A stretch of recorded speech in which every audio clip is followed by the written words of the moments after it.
Swayam Prabha. Digital India. Educated India.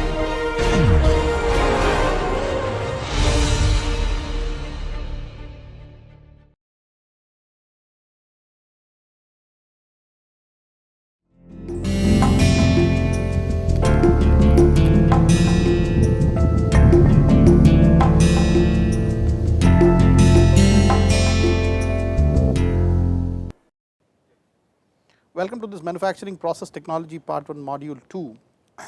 Last module we were discussing about the briefs of some of the processes that we are going to cover in this particular course. Today we will actually look a little bit into the history of machining and how machining had evolved right from the Paleolithic to the new Paleolithic times and then to the modern times. So really if you look at some of the historical facts, earlier about 2.5, 2.6 million years ago, the genus called Homo habilis used to use these choppers, burins, awls, and these are some of the most ancient Paleolithic stone tools that a person can think of. Okay. Then obviously during the upper Paleolithic age also there were certain modifications made to these sort of primitive tools, and the nets and bolas were invented, and also the spear thrower, the bow and arrow. And so these bolas are basically typically hurled in a stone, so the in a rope. So the rope is tied around this, and then there is a hurling action so that it moves in a round path, and then you throw it because this gathers momentum, and this momentum is suddenly the rope is suddenly released. So the body can fly tangentially to the circular path that it is taking, and it hits the concerned target once it is being thrown. So see, these are some of the very early applications in history of what you can call tools. Okay. Now obviously the age changed, and the Bronze Age came, and you have several handheld tools that you can recover from the Bronze Age about 1 million years back. This for example is this Bronze Age weaponry and ornaments. There are certain different type of shapes and sizes that have been made possible. So the mankind could know how to actually make the metal bronze, and they could also know how to cast all this into different implements on a tool. So almost up to the 17th century, all the tools were either hand operated or done so by other very elementary methods. This for example is a ceremonial dirk which was obtained in France, and it belongs to an age 1500 to 1300 BC before Christ. So it is very old, again somewhere around the same time as this Bronze Age. So the introduction of powered tools from the handheld tools really came after the 17th century, and there were various energy sources like water, steam, and later electricity which were used as useful sources of energy and which led to the concept of power driven machine tools. So basically we are talking about now not normal manual operated systems, but also power operated systems. So in fact if we look historically, John Wilkinson in 1774 first constructed a precision machine for boring engine cylinders, and this was powered by steam. It is shown here. Then obviously if you go further, you have 23 years later Henry Maudslay, who made further advancement in the machining when he devised a screw cutting engine lathe. Okay. James Naismith invented the second basic machine tool for shaping and planing. So you can see some of these tools here, the screw cutting engine lathes, or the basic shaping and planing tools. And so this is how the machining industry sort of developed. So the first universal milling machine was built by J.R. Brown, and that was in 1862. This is a snapshot of how this milling machine really looks like. And in the late 19th century, the grinding was finally invented, which changed the paradigm quite a bit, because you could actually now use the grinding for doing finished machine parts, which could go into again assemblies, etc. So, an advanced form of this process, grinding, is also known as the lapping, which was used to produce high quality surface finish and very tight tolerance. So, there were various sort of, you can say, variants of the grinding process which actually evolved, where there would be either loose abrasives or bonded abrasives, and then there would be honing on one side and lapping or buffing or polishing on another. And so, these would all typically do the same job of finishing, super finishing of surfaces, which was a very, very critical requirement of the industry. So, that is how the machining paradigm kind of historically emerged. And so, if we look beyond the early part of the 19th century or even 20th centuries, the machine tools became increasingly electrically powered. The basic machine tools had further refinements. For instance, multiple point cutters for milling machines were introduced. The whole machining paradigm was, however, still related to the operator's judgment, who by looking at a part and using his skills would set up an operation sequence and use this for machining the workpiece. Accuracy of such a product would develop solely on the operator, and this was a major problem for the industry, because when we are talking about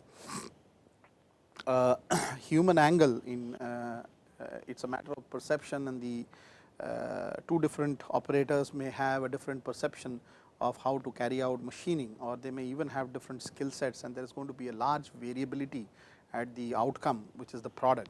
So, in order to be able to curtail that, it is important that we could sort of organize all this, and it would shift from manual control to machine control, and that would give you a repeatability or accuracy of performance of these machines. So, that is why the numerical control was introduced, and that is in 1953. This led to the direct control of a machine tool by numerics. So, you either had computer executing the numeric control or a direct numeric control system, and the present capability of these tooling systems, if you look at, have enormously increased due to development in electronic controls, probably computers or high speed computers, and the present capabilities enable complex shapes to be produced with finishing accuracy as close as plus minus 1 micron. Okay. So, the walkway from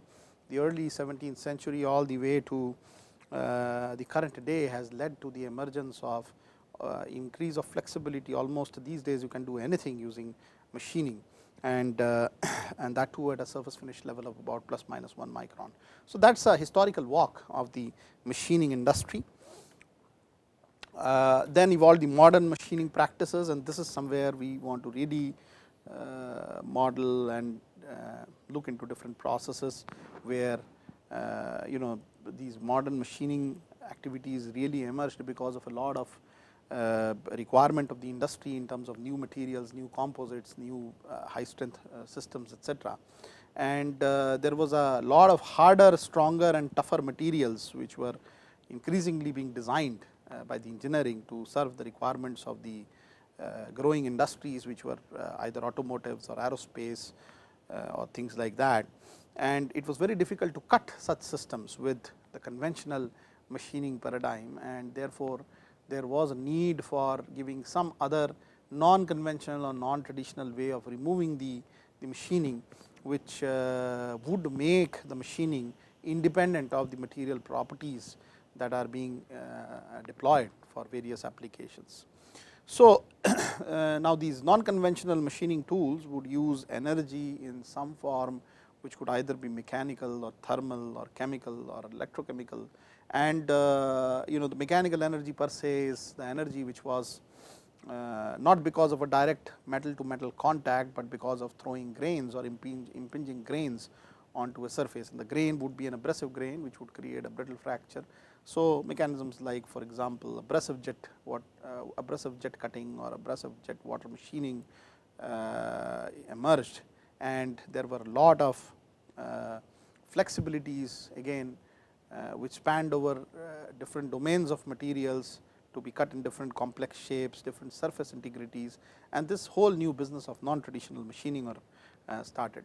Slowly people realized that you could actually have a hybrid strategy, where you would actually need to machine something using a combination of processes, be it conventional or non-conventional. And these days the most important aspect which has emerged out of all this is so called the hybrid machining approach, and which can be translated over different domains of even scales. There is a scale of machining which is particularly done at when the dimension of the object that we are considering is probably in the micron, at least one of the dimensions is in the micron range, and that is called micro machining. Okay.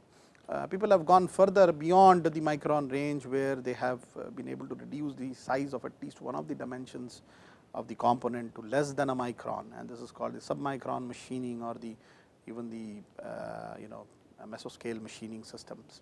So a lot of these have evolved. There are very recent applications which have come up in micro machining, which includes silicon gas micro machining, excimer lasers, photolithography, a bunch of different processes, and these have been also in lieu of the fact that another industry called the electronics industry generated during the late 60s and continued, and some of the processes were really geared to making small things, miniaturized things for that particular industry. So now you can have the different generations of this machining listed up to the most recent times, when you can actually be able to do all sort of micro and nano machining using different routes, and that is how historically the machining has evolved.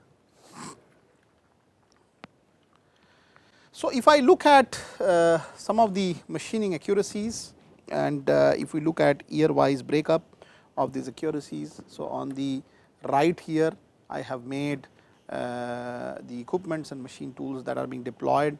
On the left side here is basically the accuracy in terms of microns of the machining, and then you can see year wise breakup here, and this scale really talks about the different years along which the machining has generated. And you can see that the machining accuracy, if you look at for the different domains, have really increased in almost all the domains. For example, if we talk about these set of equipments, where turning and milling machines, grinding machines, CNC machining centers, lapping and honing, jig boring and grinding, these systems, they have sort of reduced the machining accuracy from about 100 micron all the way to 1 micron. So this is the normal machining paradigm. If we talk about precision machining, which talks about the 1 to 10 to the power of -2 microns range, we have different systems like optical lens grinding machines, precision grinding, super finishing, diamond grinding and turning examples. And then obviously again you can see that there is a change in the machining accuracies from 1 to 0.01 microns, which start from 0.1 microns and go all the way to 0.001 microns, that is about 10 to the power of -3 or 1 nanometer. And there are various different machines here which are deployed, for example, high precision mask aligners, ultra precision diamond turning tools, turning and milling machines, electron beam and soft X-ray lithography, ion beam machining, and then obviously you can have a atomic and lattice separation based again build up systems, which which concerns with molecular beam epitaxy or ion implantation, so on and so forth.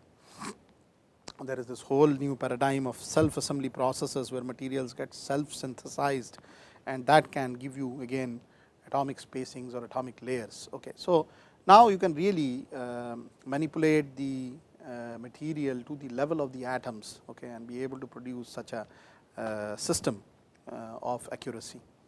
So that is how the machining accuracies have evolved through the different years, from starting from 1940 to 2000, as can be reflected in this particular curve. And so having said that, we now have covered historically what was the walkway for the machining industry, which has come to the most latest processes, and we have also given a brief glimpse of the machining accuracies as a function of number of years for different processes. So, in brief, if we really want to categorize all the material removal processes, they can be either traditional processes or non-traditional processes. Traditional processes again deploy cutting, which can have various shapes like circular shapes or other various shapes. So, circular shapes are typically where either the tool or the workpiece, one of them should actually move or it should actually rotate along an axis, and the other either the tool or the workpiece move in relation to that rotating workpiece, okay, or the rotating tool. So, that is how circular shapes are created. Other various shapes, for example, flat surfaces etc., can be done by planing, shaping. You can also do complex profiles on the surface by using milling. Okay. There are other processes, broaching, sawing, filing, gear forming and gear generating processes, where you can do complex topologies, complex gear shapes etc. So, this can be again done by traditional machining. You have a section of the traditional machining which concerns with mechanical abrasion, where you have either bonded abrasives, that means the abrasives bonded either to a wheel or a stick. So, you can actually call them either grinding or honing operations, or these are normally with coated abrasives. Okay. And then you have loose abrasives based processes, for example, polishing and buffing, where you have a slurry, abrasive slurry, and there is a tool which actually comes very close to the slurry which is on the surface to be finished, and rubs the abrasive grains by dragging them along in the slurry. So, the grains per se are loose, but then the tool forces them to go around in round paths or some defined trajectory while scribing along the overall workpiece and make good surface finish. So, these are the traditional side. On the non-traditional side, you either use chemistry to do machining, which is called chemical machining. You do electrochemical. So, make one of the surfaces an anode, the other a cathode, and you can either do electro deposition or you can do electrochemical subtraction or electrochemical machining. You can also do electrochemical grinding by allowing some mechanical action and a majority of it electrochemical action on the machining surface. You can also do electro discharge machining. So, here you use the thermal means to erode the material, where there is a spark which is created, and the spark is at a very high frequency, and this actually generates a local melt in the material, because the spark gets generated this way, and then this material melt is the main cause for the material removal action in this particular case. You can also talk about laser beam machining, where again the thermal energy is utilized by the beam of a laser. So, there is a photon to phonon conversion, and there is some kind of a lattice vibrations which are induced because of this, and it basically tries to locally heat a small place away. So, it can be melted and then later on vaporized. Okay. You also have abrasive jet machining, which is basically the impinging grain action, throwing grain action. You have water jet machining, where a jet of water loaded with abrasives are used for again performing brittle fracture within the material. Ceramics, for example, are a lot machined with these two processes per se. You have the plasma beam machining, where you talk about the thermal the temperature increase by a plasma beam, a very hot beam of ions and electrons, and you can basically raster the beam on the surface and perform local heating at the various places of the surface where there is melting and vaporization which happens. So, that is another way of doing machining. And then you have ultrasonic machining, which takes care of a abrasive particle coming between a vibrating head and the workpiece and causing brittle fracture in tandem to the workpiece, so that you can actually have the machining. So, these are the variety of the non-traditional machining processes that we look at. So, we have covered history of the machining, and we have also covered a classification of the different machining processes. So, we hereby close this module 2, and then we will be doing more about non-traditional machining domain, etc., in the next module. Thank you.